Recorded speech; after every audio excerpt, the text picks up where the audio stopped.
Maafin Bima. Ini satu-satunya cara yang bisa Bima lakuin. Assalamualaikum sahabat Sinar Karomah. Bayangkan Bima, seorang pemuda desa yang jujur dan pekerja keras, hidup dalam kemiskinan bersama ibunya yang sakit parah. Bertahun-tahun ia bekerja serabutan demi membayar utang berobat ibunya, tapi tak pernah cukup. Suatu malam, datanglah Tuan Rafiq, juragan kaya pemilik hampir separuh desa. Ia menawarkan solusi. Seluruh utang akan dilunasi jika Bima bersedia menikahi putrinya, Hana, seorang gadis lumpuh akibat kecelakaan 2 tahun lalu. Tanpa cinta, tanpa harapan, Bima menikahi Hana demi menyelamatkan nyawa sang ibu. Tapi di balik kursi roda dan tubuh yang tak sempurna, Bima mulai melihat sosok Hana yang lembut, sabar, dan diam-diam cerdas.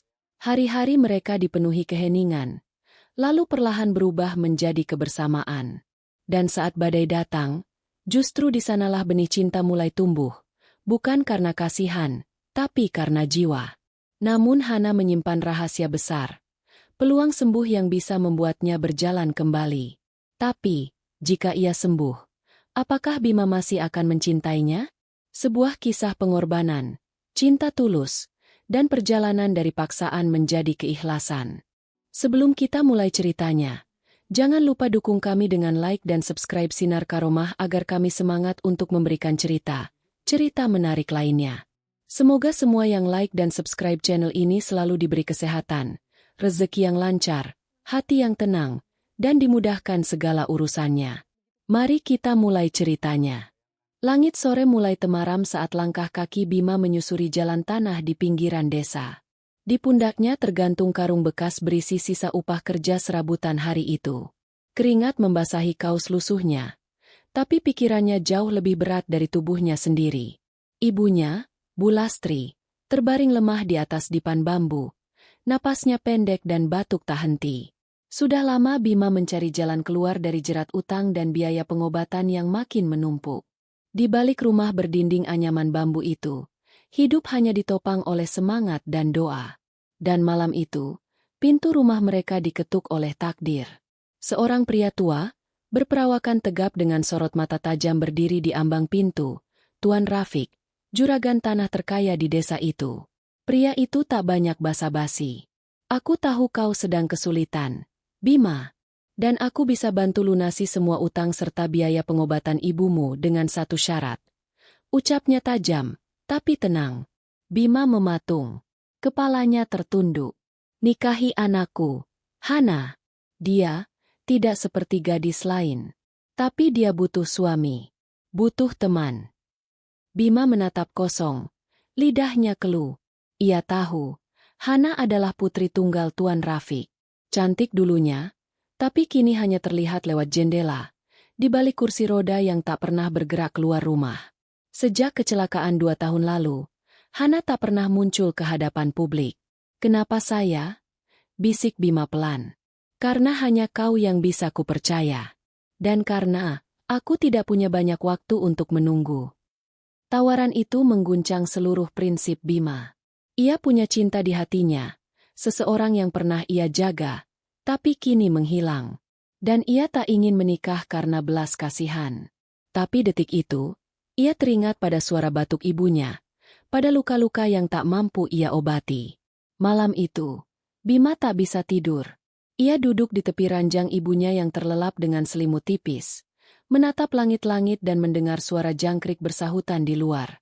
Pilihan di tangannya. Tapi apapun yang ia pilih, tak akan ada yang menang.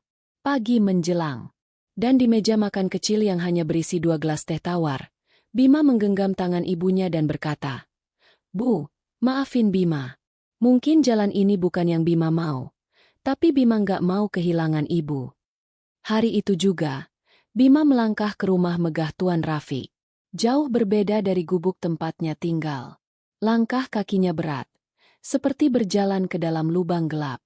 Tapi demi ibunya, ia akan jalani apapun. Ketika pintu besar rumah itu terbuka, suara roda kursi menggesek lantai marmer terdengar pelan. Di ambang ruangan, Hana muncul, wajahnya pucat, tubuhnya lemah, tapi mata itu masih menyala. Menatap langsung ke arah Bima. Dan saat pandangan mereka bertemu, tak ada senyum. Hanya sunyi. Dan sebuah perasaan asing yang mulai tumbuh. Entah dari mana. Pernikahan itu berlangsung tanpa pesta. Tanpa musik. Tanpa tamu dari pihak Bima.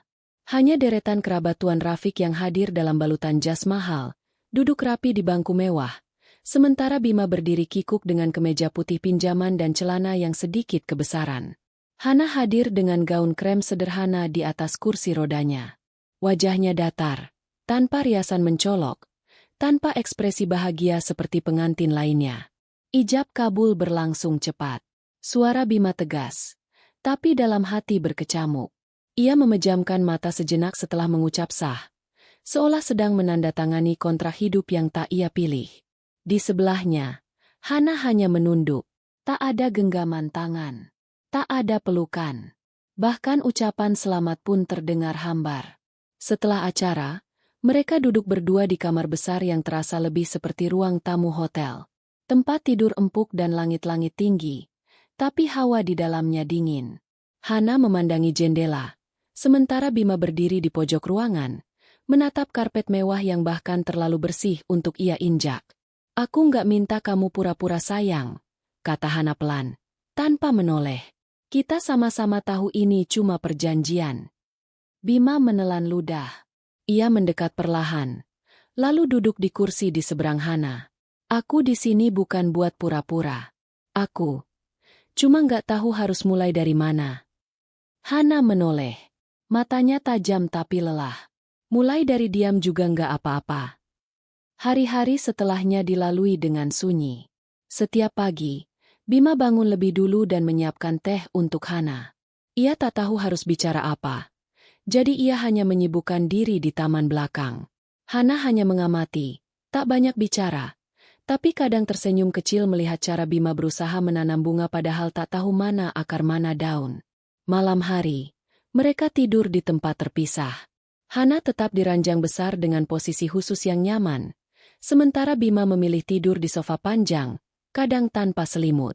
Tapi malam ketiga, saat Bima terbangun karena demam, Hana yang pertama sadar. Dengan susah payah, ia mendorong kursi rodanya mendekat, membawa air minum dan kompres dingin. Kamu bisa bangunin pelayan, ucap Bima lemah. Aku bukan majikanmu, Bima, dan kamu bukan pesuruh. Ini rumah kita sekarang. Kalimat itu menampar Bima lebih keras dari demamnya. Ada getar dalam suara Hana. Ada luka yang terdengar jelas di balik sikap cueknya. Ia bukan hanya gadis lumpuh. Ia gadis yang dipaksa menjalani hidup yang tak ia minta. Suatu sore, saat hujan turun pelan, Bima memandangi Hana yang duduk di teras dengan selimut di kakinya. Ia mencoba membuka obrolan. Dulu, kamu suka hujan. Hana mengangguk pelan. Dulu aku sering nari di bawah hujan.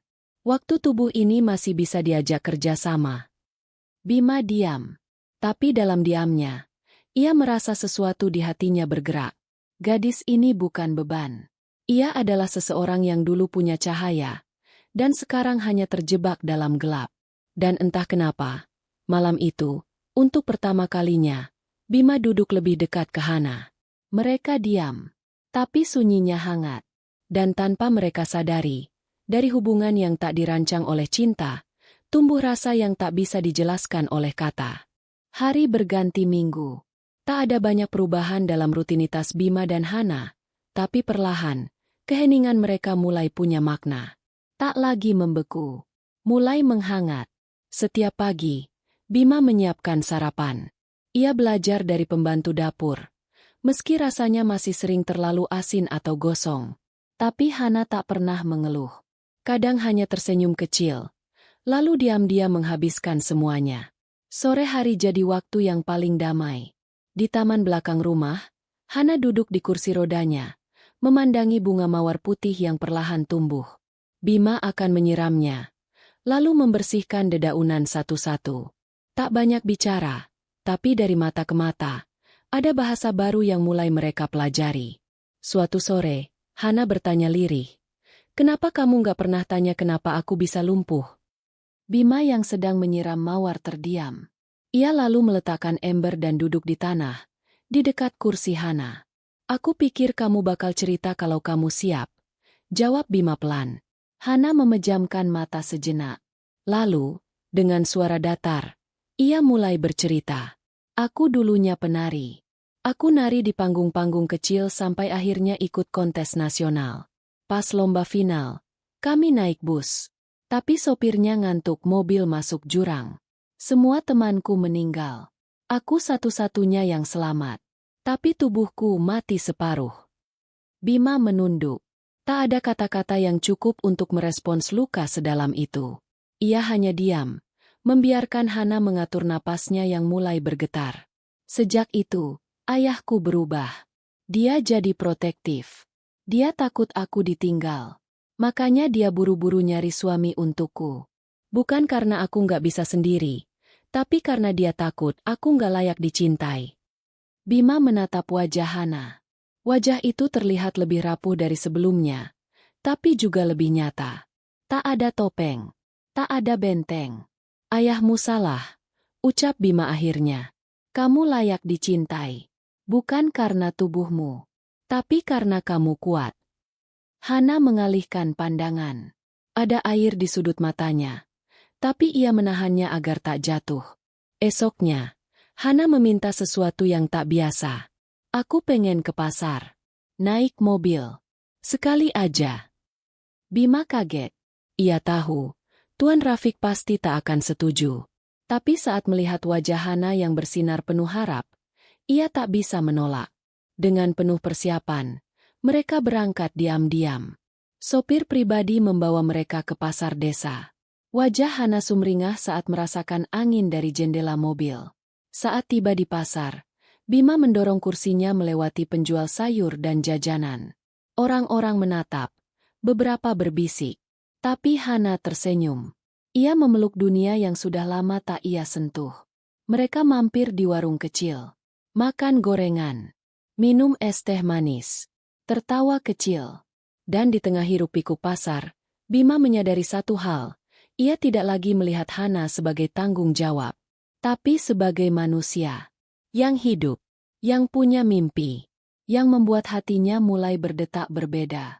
Namun sore itu, saat mereka pulang, mobil mereka sudah ditunggu di depan gerbang rumah. Tuan Rafiq berdiri dengan wajah dingin. Pandangannya tajam, penuh amarah. Tanpa bicara sepatah kata pun, ia langsung menyuruh semua orang masuk. Suasana berubah tegang. Dan malam itu, untuk pertama kalinya, Bima dan Hana berdebat hebat. Bukan karena benci, tapi karena mereka sama-sama ingin bebas. Sama-sama ingin didengar. Dan itulah malam di mana rahasia besar Hana perlahan mulai terkuak. Malam itu, suasana rumah terasa lebih dingin dari biasanya. Tuan Rafiq berjalan mondar-mandir di ruang tamu, sementara Bima berdiri tegak di hadapannya, menahan diri agar tak terbakar emosi. Hana diam di kursi rodanya, wajahnya tegang. Aku titip anakku padamu, bukan untuk dibawa keluyuran seperti orang tak punya aturan. Bentak Tuan Rafiq, nadanya tinggi. Aku cuma pengen hidup seperti orang normal. Yah, ucap Hana pelan, tapi tajam. Aku cuma pengen merasa hidup. Itu bukan caranya, balas sang ayah. Bagaimana kalau orang-orang bicara macam-macam? Kamu itu sudah cukup dihina. Jangan bikin dirimu tambah dipandang rendah. Bima mengepalkan tangan. Maaf, Pak, tapi saya nggak akan biarin Hana terus dipenjara dalam ketakutan. Tuan Rafiq menghentikan langkah. Sorot matanya menatap Bima dalam-dalam. Ada jeda panjang sebelum ia berkata dingin. Baik, kalau kamu memang ingin membela dia, maka kamu berhak tahu semuanya. Dengan suara berat, Tuan Rafiq memanggil seseorang. Seorang pria bersetelan jas masuk membawa map coklat tebal. Ini catatan medis Hana, ucap Tuan Rafiq. Setahun lalu, dokter bilang ada peluang. Hana bisa pulih, kalau mau menjalani operasi besar di luar negeri. Bima dan Hana menoleh bersamaan, terkejut. Apa maksudnya? Tanya Hana dengan suara bergetar. Ayah nggak mau kasih tahu, karena ayah takut kamu punya harapan palsu. Jawab Tuan Rafiq perlahan. Tapi sekarang, kamu sudah menikah. Kamu punya seseorang di sisimu. Jadi ayah nggak bisa terus menyembunyikannya. Hana terpaku. Dadanya naik turun. Jadi selama ini, aku bisa sembuh. Ada kemungkinan. Tapi risikonya tinggi. Dan biayanya lebih tinggi lagi.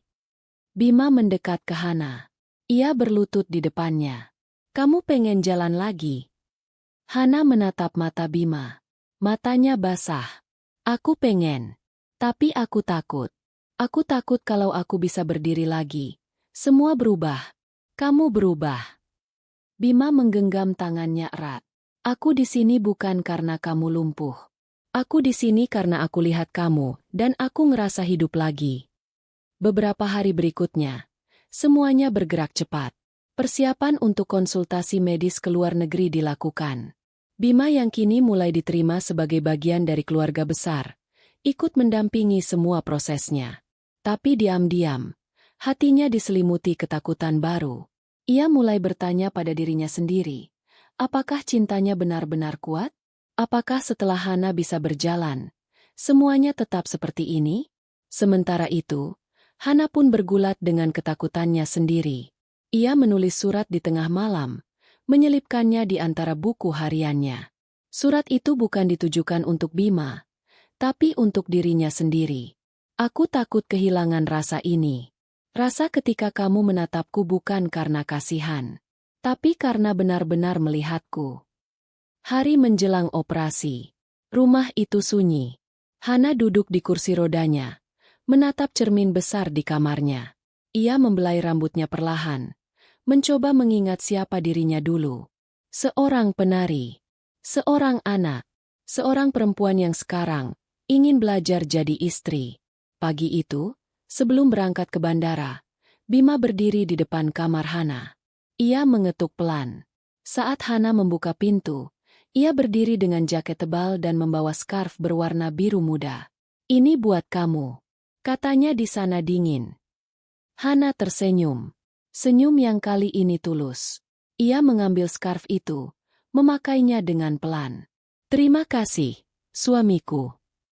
Dan untuk pertama kalinya sejak hari pernikahan mereka saling berpelukan. Tanpa ragu, tanpa syarat. 6 bulan berlalu sejak Hana dan Bima berangkat ke luar negeri. Rumah besar Tuan Rafiq kini terasa sepi. Namun setiap hari, pelayan rumah melihat tuan rumah yang dulu keras kepala kini sering duduk di taman, memandangi mawar putih yang mulai bermekaran, bunga kesukaan Hana. Lalu suatu pagi, sebuah mobil hitam berhenti di depan gerbang rumah. Dari dalamnya, turun Bima terlebih dahulu, kini dengan pakaian rapi dan sorot mata lebih tegas. Ia membuka pintu belakang mobil, dan dengan pelan, Hana melangkah keluar. Tanpa kursi roda. Langkahnya memang masih tertatih, dengan bantuan tongkat penyangga di tangan. Tapi itu langkah miliknya sendiri. Bukan dari siapapun. Bukan karena belas kasihan. Bukan karena dorongan. Tapi karena keinginan untuk berdiri. Karena cinta yang membuatnya yakin dia bisa. Tuan Rafiq keluar dengan langkah tergesa. Matanya membesar. Airnya menggenang begitu melihat putrinya bisa berdiri lagi. Tapi Hana hanya tersenyum kecil dan berkata pelan. Aku pulang, yah. Mereka berpelukan. Tak banyak kata. Tapi udara pagi itu terasa lebih hangat dari biasanya. Seakan seluruh luka masa lalu luluh oleh pelukan yang tertunda bertahun-tahun. Hari-hari berikutnya jadi babak baru. Bima membuka bengkel kecil di halaman belakang rumah atas bantuan Tuan Rafiq. Bukan karena dikasihani, tapi karena ia memang layak mendapat kesempatan. Sementara Hana mulai menulis lagi, mengubah pengalamannya menjadi naskah untuk novel pertama yang ia beri judul, Setengah Langkah Satu Cinta. Setiap sore, mereka duduk berdua di taman. Tak lagi sunyi, tapi juga tak selalu ramai. Karena kebersamaan mereka bukan soal banyak bicara, tapi karena mereka merasa cukup. Namun, badai terakhir belum selesai. Suatu malam, Hana jatuh saat latihan berjalan di kamar. Tangannya berdarah, dan tubuhnya gemetar hebat. Bima segera menolong, tapi Hana mendorongnya. Aku bisa sendiri, seru Hana sambil terisak. Bima menatapnya lama. Lalu dengan sabar, ia duduk di lantai di samping Hana. Aku tahu kamu bisa. Tapi kamu nggak harus sendiri. Hana menangis. Tangis yang menumpuk selama bertahun-tahun. Ia memeluk Bima, seolah akhirnya mengizinkan dirinya untuk benar-benar lemah. Kamu masih cinta aku? Sekarang, saat aku bisa jalan. Bima mencium keningnya. Aku nggak pernah cinta sama kursi roda atau kaki kamu.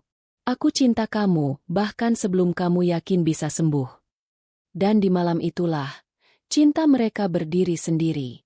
Bukan karena kondisi, bukan karena kasihan, tapi karena keikhlasan. Kini, Hana berjalan lebih lancar. Kadang masih butuh bantuan. Tapi ia tak lagi takut jatuh. Karena ada tangan yang selalu siap menangkapnya. Dan Bima, ia tak lagi berjalan sendiri. Karena sejak hari itu, ia tahu, rumah bukan tentang tempat tinggal, tapi tentang siapa yang mau bertahan bahkan saat kaki tak bisa melangkah.